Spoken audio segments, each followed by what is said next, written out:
Hi guys, good morning. Welcome back to Hashike Duniya YouTube channel. ನಾವು ಹೊರಟಿದ್ದೀವಿ certain beautiful ಪ್ಲೇಸಸ್ನ explore ಮಾಡೋಕ್ಕೆ. So ಯಾವುದು ಅಂತ ವ್ಲಾಗಲ್ಲಿ ಹೇಳ್ತೀನಿ, ಸೊ ಸ್ಟೇ ಟ್ಯೂನ್ಡ್. ನೆನ್ನೆ ವ್ಲಾಗ್ಗೆ ತುಂಬ ಜನ ಲೈಕ್ಸ್ ಮಾಡಿದ್ದೀರಾ, ಕಮೆಂಟ್ಸ್ ಕೊಟ್ಟಿದ್ದೀರಾ. Thank you so much for the beautiful response guys. ನಾನು ಎಲ್ಲಿದ್ದೀನಿ? ಆಬ್ವಿಯಸ್ಲಿ ನಮ್ಮ ಸ್ಟೇ ಹತ್ರ ಇದ್ದೀನಿ. It's one of the beautiful stay. So nature ಮಧ್ಯದಲ್ಲಿ ಇರೋವಂತಹ one of the stay. So just I'll show you guys. Have a look at it.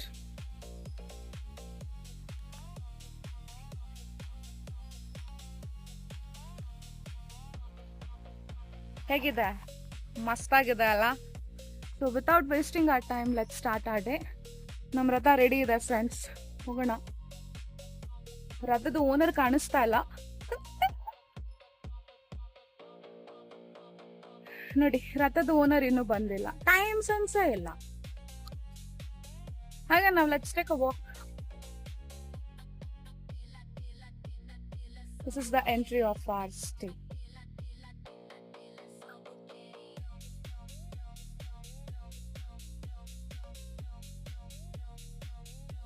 ಬಿಸಿಲು ಇವತ್ತು last 2 ಡೇಸಿಂದ ಬಿಸಿಲು ಅಷ್ಟಿರಲಿಲ್ಲ, ಬಟ್ ಯಾಕೋ ಇವತ್ತು ಸೂರ್ಯದೇವ ನಮ್ಮನ್ನ ವೆಲ್ಕಮ್ ಮಾಡ್ಲಿಕ್ಕೆ ಬಂದಿದ್ದಾರೆ ಅನ್ನಿಸ್ತಾ ಇದೆ. ಸಾಕು ನೀವು ವೆದರ್ನ ಎಂಜಾಯ್ ಮಾಡಿದ್ದು, ಸೊ ಸ್ವಲ್ಪ ನನ್ನ ಜ್ಞಾಪಿಸ್ಕೊಳ್ಳಿ ಅಂತ. Look at it guys. ಅಲ್ಲಿ ಯಾರೋ ಹಿಂದೆ ಚೆಕ್ಔಟ್ ಮಾಡ್ತಾ ಇದ್ದಾರೆ, ಅದೆಲ್ಲ ಇಗ್ನೋರ್ ಮಾಡಿ. ಓಹ್ ಓಹ್ ಓಹ್ ಸೊ ಫ್ರೆಂಡ್ಸ್, ನಾವು ಹೊರಟಿದ್ದೀವಿ ನಮ್ಮ ಡೆಸ್ಟಿನೇಷನ್ಗೆ. ಆಲ್ಮೋಸ್ಟ್ ನಮ್ಮ ಸ್ಟೇಯಿಂದ 56 ಕಿಲೋಮೀಟರ್ಸ್ ಇದೆ, which is taking around 1 hour 26 minutes. So ಎಲ್ಲಿ ಏನು ಹೇಗೆ I'll update.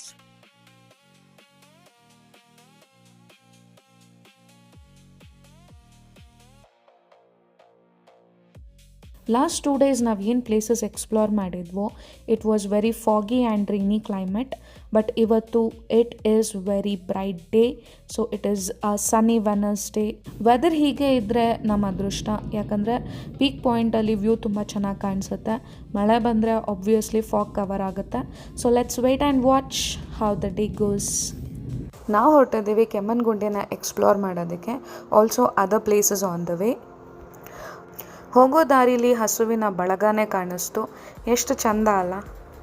ಆ್ಯಂಡ್ ಒಬ್ಬರೇ ಇಷ್ಟು ಹಸುಗಳನ್ನ ಮೇಂಟೈನ್ ಮಾಡ್ತಿದ್ದಾರಂದ್ರೆ ಸೀರಿಯಸ್ಲಿ ಗ್ರೇಟ್.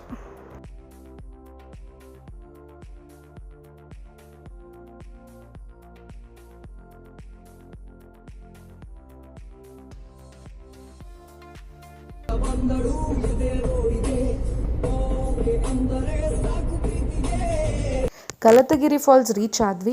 ಸೊ ದೇವಸ್ಥಾನದ ಮುಂದೆ ಪಾರ್ಕಿಂಗ್ ಸ್ಪೇಸ್ ತುಂಬ ಚೆನ್ನಾಗಿದೆ. ಗಾಡಿನ ಇಲ್ಲಿ ಆರಾಮಾಗಿ ಪಾರ್ಕ್ ಮಾಡಿ ನಡ್ಕೊಂಡು ಹೋಗಿ ದೇವ್ರ ದರ್ಶನ ಮಾಡಿಕೊಂಡು ಹಾಗೆ ಫಾಲ್ಸ್ ಕೂಡ ನೋಡ್ಕೊಂಡು ಬರ್ಬೋದು. ಬಟ್ ಅನ್ಫಾರ್ಚುನೇಟ್ ಆಗಿ ನಾನು ಯಾವುದೂ ಶೂಟ್ ಮಾಡೋಕ್ಕಾಗಲಿಲ್ಲ. ಫಾಲ್ಸಲ್ಲಿ ನೀರು ತುಂಬ ಕಮ್ಮಿ ಇದೆ, ಬಿಕಾಸ್ ಇನ್ನೂ ಪ್ರಾಪರ್ ಮಳೆಗಾಲ ಶುರು ಆಗಿಲ್ಲ. ಬನ್ನಿ ನಮ್ಮ ನೆಕ್ಸ್ಟ್ ಡೆಸ್ಟಿನೇಷನ್ಗೆ ಹೋಗೋಣ. ಚಿಕ್ಕಮಂಗ್ಳೂರು ಸರೌಂಡಿಂಗ್ಸಲ್ಲಿ ನೀವು ಎಲ್ಲೇ ಹೋಗಿ ಡೆಸ್ಟಿನೇಷನ್ಗಿಂತ ಹೋಗ್ತಿರೋ ದಾರಿನೇ ಸುಂದರವಾಗಿರುತ್ತೆ. So this is one of them. Kalathagiri ಫಾಲ್ಸಿಂದ ಕೆಮ್ಮಣ್ಣುಗುಂಡಿ 10 ಕಿಲೋಮೀಟರ್ಸ್ ದೂರದಲ್ಲಿದೆ, which will almost take 21 minutes. ಇದೇ ದಾರಿಯಲ್ಲಿ ನಿಮಗೆ Hebbe falls car parking point ಮತ್ತು ಝೆಡ್ ಪಾಯಿಂಟ್ ಕೂಡ ಸಿಗುತ್ತೆ. ಹೆಬ್ಬೆ ಫಾಲ್ಸ್ಗೆ ಹೋಗಬೇಕು ಅಂದರೆ ಕಾರ್ ಪಾರ್ಕಿಂಗ್ ಪಾಯಿಂಟ್ ಹತ್ರ ಕಾರ್ ಪಾರ್ಕಿಂಗ್ ಮಾಡಿ ಅಲ್ಲಿಂದ ಜೀಪ್ ಸಫಾರಿ ತೊಗೋಬೇಕಾಗತ್ತೆ. ಜೀಪ್ ಸಫಾರಿ ಕಾಸ್ಟ್ ಪರ್ ಪರ್ಸನ್ಗೆ 700 to 800 rupees ಚಾರ್ಜ್ ಮಾಡ್ತಾರೆ. ಆ್ಯಂಡ್ 1 ಜೀಪಲ್ಲಿ 12 ಮೆಂಬರ್ಸ್ನ ಕರ್ಕೊಂಡು ಹೋಗ್ತಾರೆ. ಜೀಪಲ್ಲಿ ಒಂದು ಪರ್ಟಿಕ್ಯುಲರ್ ಪಾಯಿಂಟ್ ಹತ್ರ ನಿಮ್ಮನ್ನ ಡ್ರಾಪ್ ಮಾಡ್ತಾರೆ. ಅಲ್ಲಿಂದ ನೀವು 1 ಕಿಲೋಮೀಟರ್ ಟ್ರೆಕ್ ಮಾಡಿಕೊಂಡು ಹೆಬ್ಬೆ ಫಾಲ್ಸ್ನ ರೀಚ್ ಆಗಬೇಕು. ಜೀಪ್ ಸಫಾರಿ ಬೇಡ ಅನ್ನೋರು ಕೆಮ್ಮಣ್ಣುಗುಂಡಿಯಿಂದ ಡೈರೆಕ್ಟಾಗಿ ಟ್ರೆಕ್ಕಿಂಗ್ನ ಶುರು ಮಾಡ್ಬೋದು, which will almost take 7 to 8 kilometers. Jeep safari ride round trip ಬಂದು ಆಲ್ಮೋಸ್ಟ್ 2 hours ಆಗುತ್ತೆ. ಆ್ಯಂಡ್ ಹೆಬ್ಬೆ ಫಾಲ್ಸಲ್ಲಿ ನೀವು 1 hour ಟೈಮ್ ಸ್ಪೆಂಡ್ ಮಾಡ್ಬೋದು. ಅನ್ಫಾರ್ಚುನೇಟಾಗಿ ನಮಗೆ ಟೈಮ್ ಕಮ್ಮಿ ಇದ್ದಿದ್ದರಿಂದ ನಾವು ಹೆಬ್ಬೆ ಫಾಲ್ಸ್ನ ವಿಸಿಟ್ ಮಾಡೋಕ್ಕಾಗಲಿಲ್ಲ. ಸೊ ನಾವು ಡೈರೆಕ್ಟ್ ಕೆಮ್ಮಣ್ಣುಗುಂಡಿಗೆ ಹೋದ್ವಿ. ಇದು ಕೆಮ್ಮಣ್ಣುಗುಂಡಿ ಎಂಟ್ರೆನ್ಸ್. ಇಲ್ಲಿ ಹೊಸದಾಗಿ ಬೊಟನಿಕಲ್ ಗಾರ್ಡನ್ ಅಂತ ಕಾನ್ಸೆಪ್ಟ್ನ ಶುರು ಮಾಡಿದ್ದಾರೆ. ನೀವಿಲ್ಲಿ ಎಲ್ಲ ಥರದ ಫ್ಲವರ್ ಪ್ಲ್ಯಾಂಟ್ಸ್ನ ನೋಡ್ಬೋದು. Specially roses, different types of roses, different colours of ರೋಸಸ್ನ ಬೆಳೆಸಿದ್ದಾರೆ. ಗಿಡಗಳನ್ನ ಮುಟ್ಟೋದಾಗಲಿ ಅಥವಾ ಅದ್ರ ಹತ್ರ ಹೋಗೋಕ್ಕೆ ಬಿಡಲ್ಲ. ಸೊ ದೂರದಿಂದನೇ ನೀವು ಅದನ್ನು ನೋಡ್ಬೋದು. ಆ್ಯಂಡ್ ಅಲ್ಲಲ್ಲಿ ಡೀರ್, ಜಿರಾಫೆ, ಟೈಗರ್, ಗೊಂಬೆಗಳನ್ನ ಕೂಡ ಇಟ್ಟಿದ್ದಾರೆ, probably attracting kids. The other side of this place kids play area section ಕೂಡ ಇದೆ. ಇನ್ನೊಂದು ವಿಶೇಷ ಏನಂದರೆ, ಸಮ್ಮರ್ ಟೈಮಲ್ಲಿ ನಮ್ಮ ಮೈಸೂರಿನ ರಾಜರಿದ್ರಲ್ಲ, ಕೃಷ್ಣರಾಜೇಂದ್ರ ಒಡೆಯರ್, ಅವರು ಇಲ್ಲಿ ಬಂದು ಟೈಮ್ ಸ್ಪೆಂಡ್ ಮಾಡ್ತಾ ಇದ್ರಂತೆ. ಸೊ ಹಾಗಾಗಿ ಇದನ್ನು ಶ್ರೀ ಕೃಷ್ಣರಾಜೇಂದ್ರ ಹಿಲ್ ಸ್ಟೇಷನ್ ಅಂತಲೂ ಕರೀತಾರೆ. ಕೆಂಪು ಮಣ್ಣಿನಿಂದ ತುಂಬಿರೋ ಈ ಗುಂಡಿನ ಕೆಮ್ಮನ್ಗುಂಡಿ ಅಂತ ಕರೀತಾರೆ. It's a sunset point. So ನೀವು ಸಂಜೆ ಸನ್ಸೆಟ್ ನೋಡೋಕ್ಕೆ ಬರ್ತೀರಾ ಅಂತ ಹೇಳಿದ್ರೆ this is the must place. But ಈ ಮಾನ್ಸೂನ್ ಸೀಸಲ್ಲಿ ನೀವು ಸಂಜೆ ಬನ್ನಿ, ಮಧ್ಯಾಹ್ನ ಬನ್ನಿ, ಯಾವಾಗಾದರೂ ಬನ್ನಿ, ಮಳೆ ಬಂದರೆ ಫಾಗ್ ಫುಲ್ ಕವರ್ ಆಗಿ ವ್ಯೂ ಅಂತೂ ಕಾಣಿಸಲ್ಲ.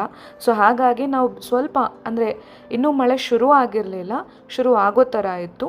ಹಾಗಾಗಿ ನಾವು ಬೇಗನೆ ಕೆಮ್ಮನ್ಗುಂಡಿ ಸನ್ಸೆಟ್ ಪಾಯಿಂಟ್ಗೆ ಹೋದ್ವಿ.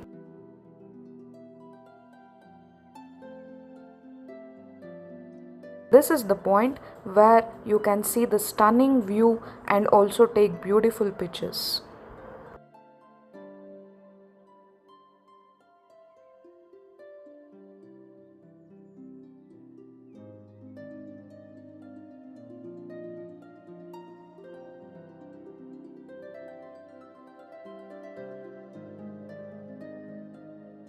ನೋಡ್ತಾ ಇದ್ದೀರಲ್ಲ ಹೇಗೆ ಫಾಗ್ ವ್ಯೂನ ಕವರ್ ಮಾಡ್ತಾ ಇದೆ ಅಂತ.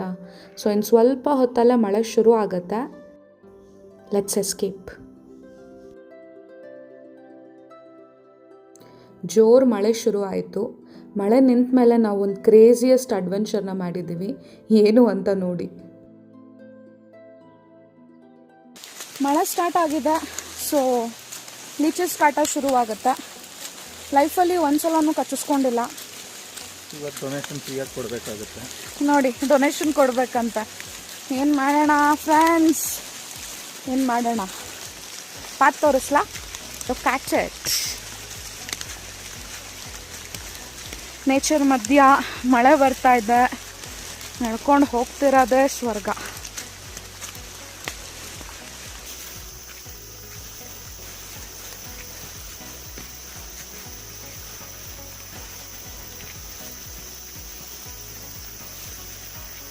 Guys, I have to mention this. So ನನ್ನ ಪಾರ್ಟ್ನರ್ ಇನ್ ಕ್ರೈಮ್ ತುಂಬ ಪೇಷನ್ಸಿಂದ ವೆಯ್ಟ್ ಮಾಡಿದ್ರಂತ ಕಾರಿಂದ ಇಳಿದು ಈ ಡಿಸಿಷನ್ನ ತಗೊಳ್ಳೋದಕ್ಕೆ. So credit goes to him.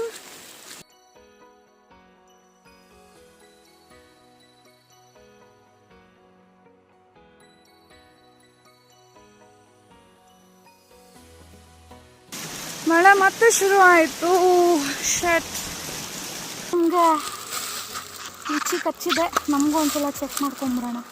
Mummy, ಮಂಜೆ ಮಂಜೆ O Mera shoe May, ನನ್ನ ಶೂ.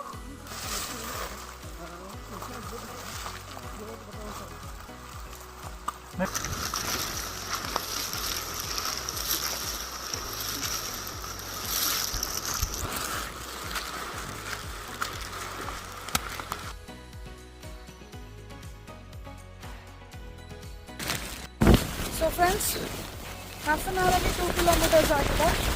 Last 1 kilometer ಇದೆ. I'll show you the view. End.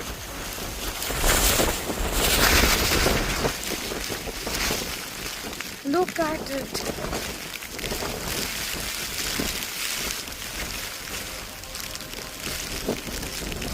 So ಒಂದು ಬೆಟ್ಟನ ಇಳಿದಿದ್ದೀವಿ, ಇವಾಗ ಲಾಸ್ಟ್ ಒಂದು ಹತ್ತುತ್ತಾ ಇದ್ದೀವಿ. ಚಿಕ್ಕಮಂಗ್ಳೂರು ಸರೌಂಡಿಂಗ್ಸ್ ನೀವು ಎಲ್ಲೇ ಇದ್ರೂ ಈ ಪ್ಲೇಸ್ನ ವಿಸಿಟ್ ಮಾಡಿಲ್ಲ ಅಂದರೆ your trip is incomplete. Seriously guys, ಕೆಮ್ಮನ್ಗುಂಡಿಯಿಂದ ನಾವು ಹೊರಟಿದ್ದು ಝೆಡ್ ಪಾಯಿಂಟ್ಗೆ. ಕಾರ್ ಪಾರ್ಕ್ ಮಾಡಿ ಎಂಟ್ರಿ ಟಿಕೆಟ್ ತೊಗೊಂಡು ನಮ್ಮ ಟ್ರೆಕ್ನ ಶುರು ಮಾಡಿದ್ವಿ.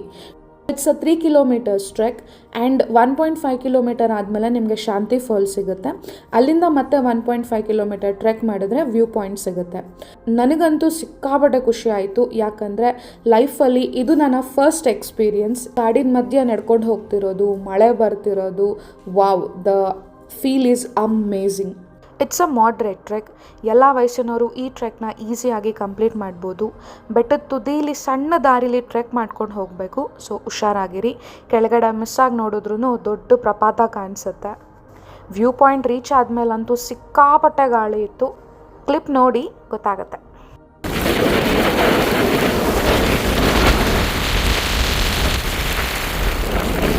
ನೋಡಿದ್ರಲ್ಲ ಎಷ್ಟು ಗಾಳಿ ಇದೆ ಅಂತ. ವ್ಯೂ ಪಾಯಿಂಟಲ್ಲಿ ತುಂಬ ಹೊತ್ತಿರೋಕ್ಕಾಗಲಿಲ್ಲ, ಯಾಕಂದರೆ ಗಾಳಿ ಎಲ್ಲಿ ಎಳ್ಕೊಂಡು ಹೋಗ್ತಾ ಇತ್ತು ನಾವಲ್ಲಿ ಹೋಗಬೇಕಾಗಿತ್ತು. ಫೋಟೋಸ್ ಕ್ಯಾಪ್ಚರ್ ಮಾಡಿ ವೀಡಿಯೋಸ್ ತೊಗೊಂಡು ಲೀಚಸ್ ಹತ್ರ ಕಚ್ಚಿಸ್ಕೊಂಡು ಅಲ್ಲಿಂದ ನಮ್ಮ ಸ್ಟೇಗೆ ಹೊರಟ್ವಿ. ನಾನಂತೂ ಕಂಪ್ಲೀಟಾಗಿ ಲಾಸ್ಟ್ ಆಗಿದ್ದೆ. ಯಾವ ರೇಂಜಿಗೆ ಲಾಸ್ಟ್ ಆಗಿದ್ದೆ ಅಂದರೆ, ನನ್ನ ಬಾಡಿಗೆ ಯಾವಾಗ ಲೀಚಸ್ ಹತ್ಕೊಂಡಿದೆ, ಎಷ್ಟು ಬ್ಲಡ್ ಕುಡ್ದಿದೆ, ಏನೂ ಪ್ರಜ್ಞೆ ಇಲ್ಲ. ಸೊ ನನ್ನ ಡ್ರೆಸ್ ಎಲ್ಲ ಬ್ಲಡ್ ಸ್ಟೇನ್ಸ್ ಆಗಿತ್ತು. ಹಾಗಾಗಿ ನಾವು ಯಾವ ಪ್ಲೇಸ್ನೂ ಎಕ್ಸ್ಪ್ಲೋರ್ ಮಾಡೋಕ್ಕಾಗಲಿಲ್ಲ. ಡೈರೆಕ್ಟಾಗಿ ಸ್ಟೇಗೆ ಹೋದ್ವಿ.